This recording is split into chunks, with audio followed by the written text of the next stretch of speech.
Sometimes it's good to sing questions, real questions, like, how shall we live? Or, where do we go from here? Or, why must the children cry? So I'll sing a question to you, if you would be so kind, just to sing it right back.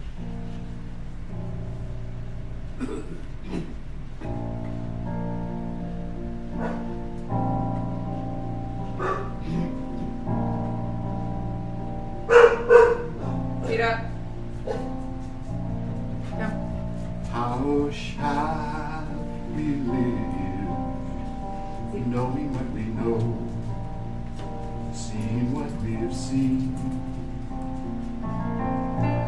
How shall we live, knowing what we know, seeing what we've seen? One more time. How shall we live, knowing what we know, seeing what we've seen? Last time. How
reading from the Gospel of Mark.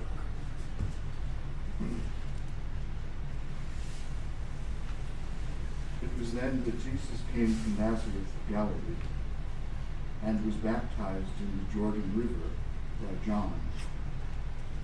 Immediately, upon coming out of the water, Jesus saw the heavens opened and the Spirit descending on him like a dove. Then a voice from heaven came, "You are my beloved. I delight in you." So that's just a little paragraph, but a little story that has immense significance. One of the things that we try to do is to use our imaginations when it comes to sacred stories, to enter into the story, the text. So it's not just a few lines of black and white on the page, but it's an experience that we can have, and it comes alive. So I want to share with you tonight one way of doing that has been meaningful to me.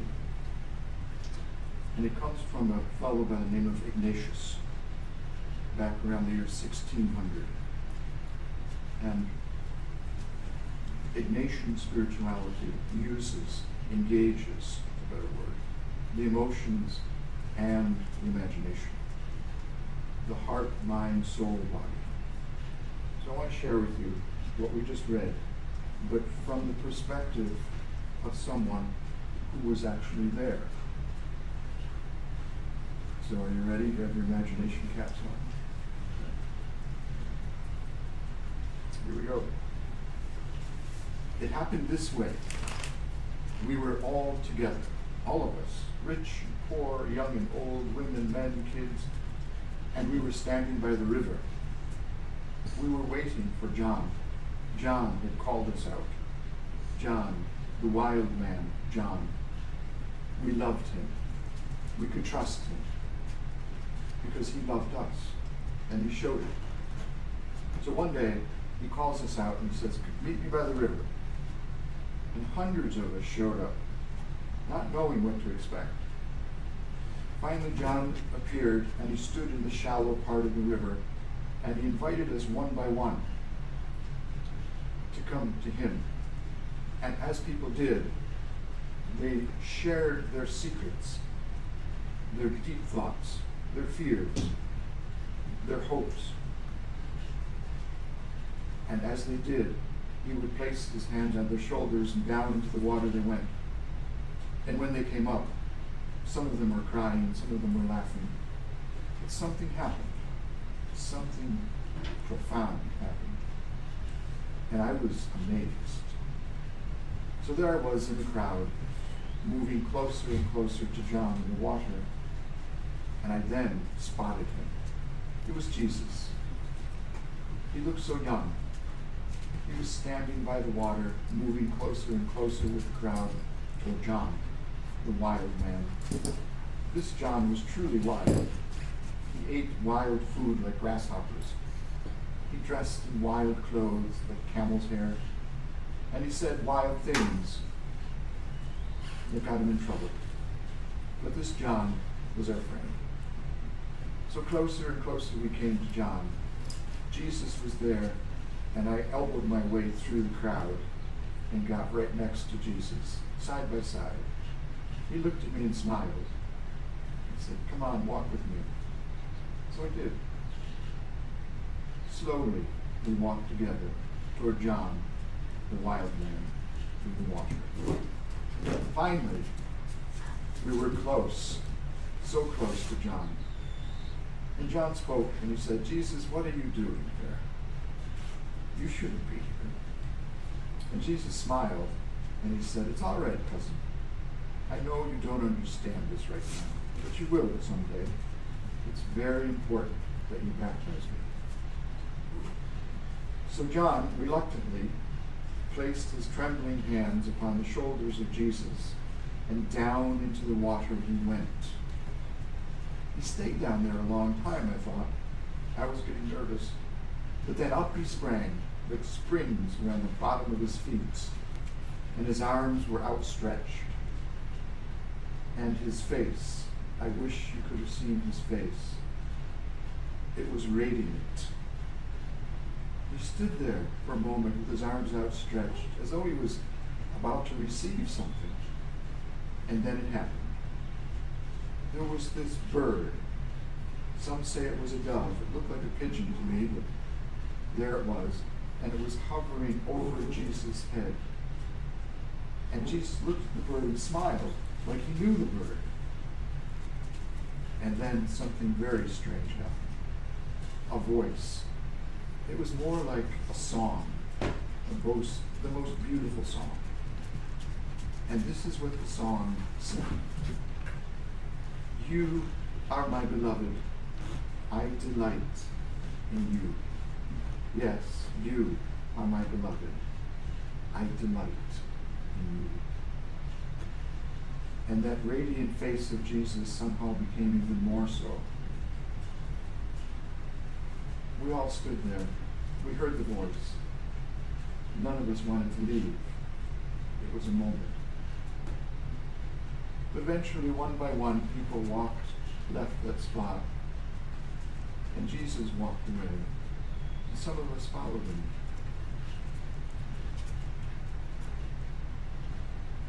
So that's the story. I encourage you, when you read gospel stories, to engage your emotions and your imagination. To enter the story. Don't let it just be words on paper. So, before I babble on, any thoughts on that story or the retelling of it?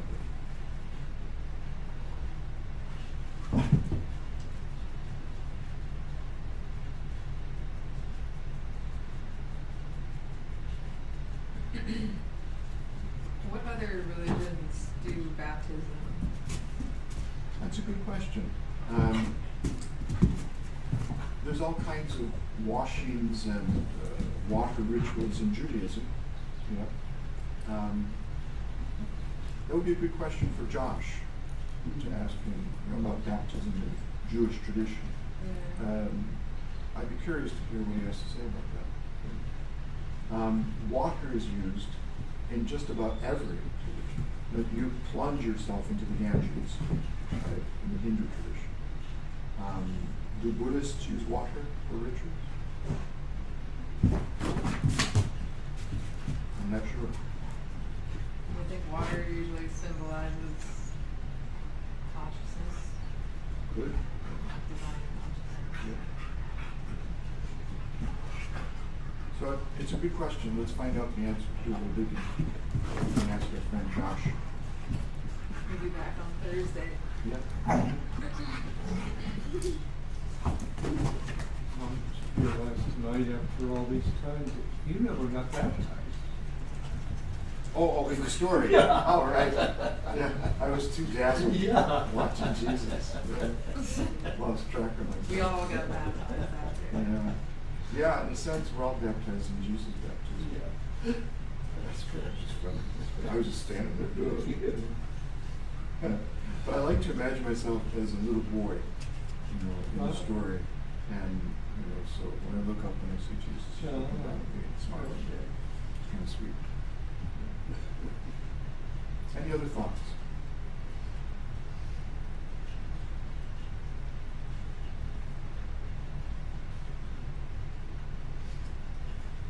We don't know much about the life of Jesus prior to him being baptized, prior to his first stories as an adult. We know there is a story in the Gospels when he was 12 years old, when he was a bad boy, disobeyed his parents. They expected him to go with them in the caravan, and he decided to hang out at the temple with the elders at 12. Just about Denzel's age. And his mom and dad were pretty upset with him, and they found him after 3 days of hanging out at the temple. That's one story. We have other stories in other Gospels that didn't make it into the official canon of healing stories when he was a boy. But we don't really know much for sure about his life prior to the time he was 30. What happened to him, we can only imagine.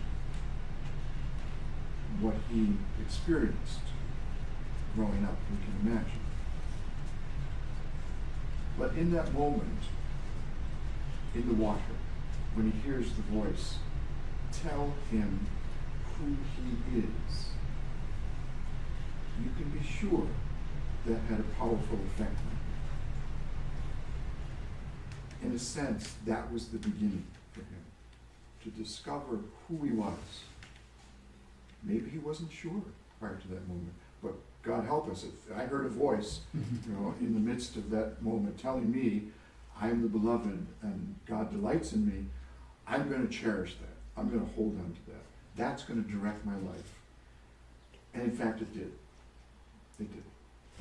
The surprising thing is that the next thing that happens is not a celebration party, which is what I would have wanted, but he's driven out into wilderness where he undergoes challenges, deep challenges in his psyche. And then, after that, of course, he begins his public work. But that moment when he hears the voice, I just want to underline that tonight, because it's so important. Who am I, is the question. And after that moment, Jesus knew who he was. Sita. Hey. In that moment, he said, without, and this is again the imagination, it's important. He responded to that voice by saying, yes, I am your beloved, and you do delight in me, and I'm going to live it out now. That's his response. That's reading between the lines. You get it? Don't just read the black and white words. Enter into the story. Imagine what his response was. So that's what I would encourage us to do, is, like Jesus, to be open to hearing that deep voice from within, that divine voice that says, you are my beloved. I delight in you. Start your day with that voice. Say yes to that voice. I am your beloved.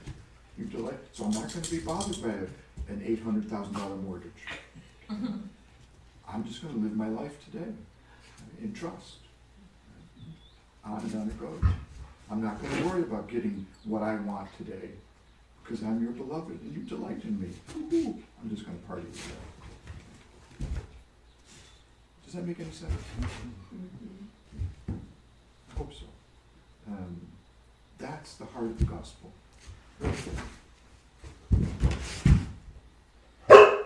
So,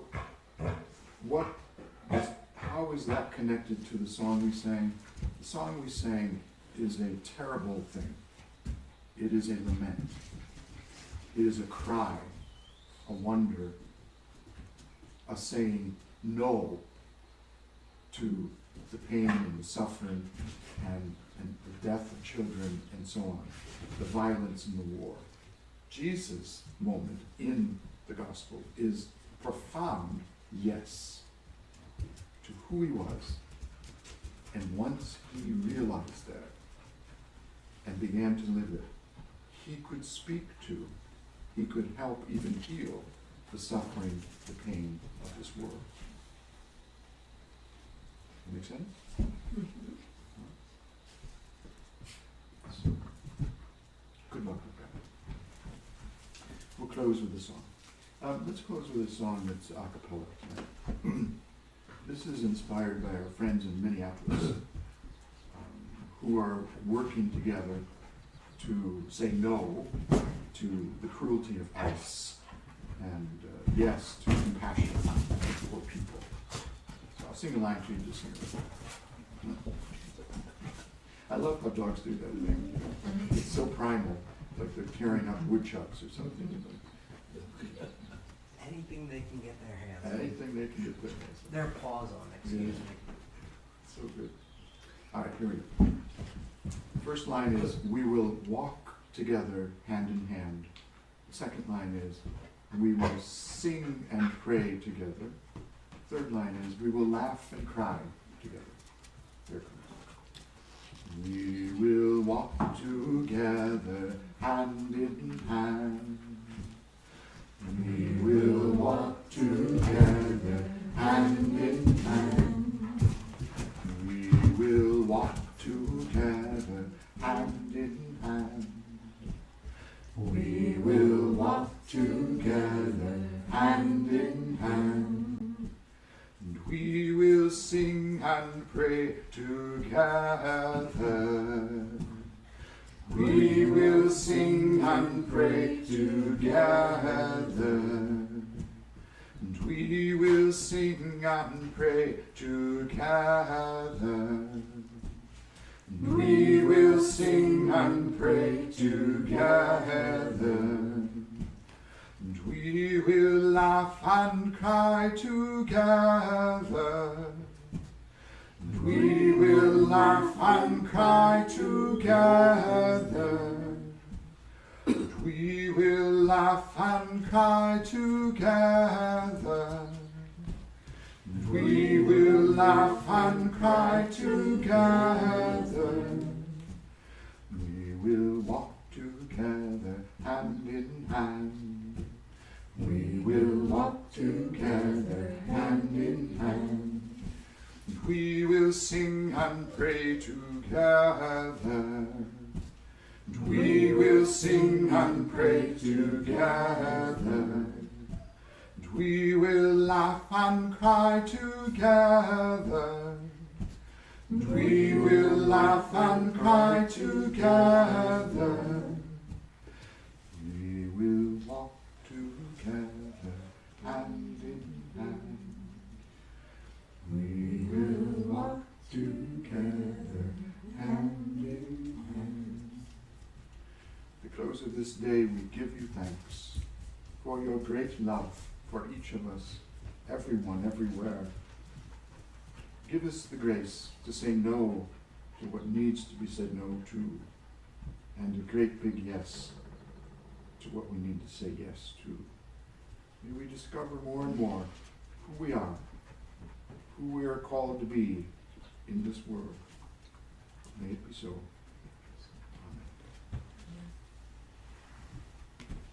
Amen.